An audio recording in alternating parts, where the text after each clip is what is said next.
గత సంవత్సరంలో మన దేశం నుండి ఇతర దేశాలకు యుఎన్ నివేదిక ప్రకారం 9,79,000 మంది వలస వెళ్లారు.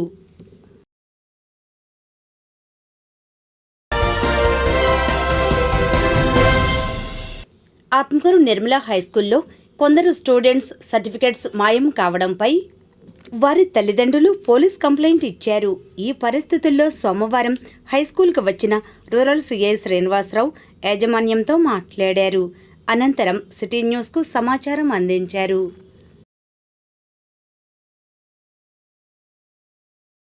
హై స్కూల్ సిబిఎస్ఈకి సంబంధించి కొంతమంది పిల్లలు సర్టిఫికెట్స్ ఇంకా రిసీవ్ చేసుకోలేదనే ఉద్దేశంతో కొంతమంది స్టూడెంట్స్ సంబంధించిన పేరెంట్స్ ఒక కంప్లైంట్ ఇవ్వటం జరిగింది. దాని మీద స్కూల్ యాజమాన్యం కూడా వాళ్ళు కూడా మనల్ని అప్రోచ్ చేయటం జరిగింది.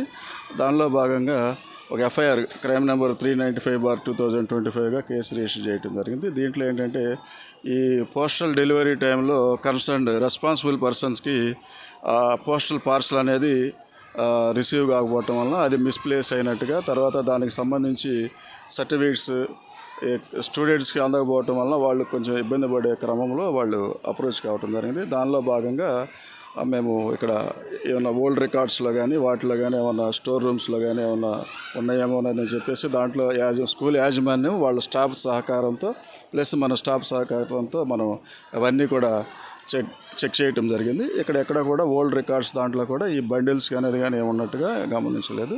ఇంకా దర్యాప్తు జరుగుతూ ఉంది. దీనికి ఫర్దర్గా నెక్స్ట్ కంటిన్యూస్గా ఆల్టర్నేటివ్ దీనికోసం యాజ్ పర్ రూల్స్ ప్రకారం ప్రొసీజర్ ప్రకారం ఏం చేయాలనే దాని మీద నెక్స్ట్ ఫర్దర్గా కంటిన్యూ అవుతుంది. నెగ్లిజెన్స్ అది పార్సల్ ఇక్కడికి రిసీవ్ అయినట్టుగా ఉంది. కాకపోతే ఏంటంటే వాళ్ళు కూడా పోస్టల్ డిపార్ట్మెంట్ కూడా రెస్పాన్సిబుల్ ఎవరైతే ఎక్కడికైతే పోస్ట్ రావాలో ఆ పర్సన్స్ కాకుండా వేరే డిస్పాచ్ ఒకసారికి హ్యాండ్ ఓవర్ చేయటం జరిగింది. కాకపోతే అక్కడి నుంచి ఆ రిసీవ్ చేసుకున్న పర్సన్ అనేది కన్సర్న్ పర్సన్స్కి అథారిటీస్కి హ్యాండ్ ఓవర్ చేయలేదు అన్నట్టుగా గమనించడం జరిగింది.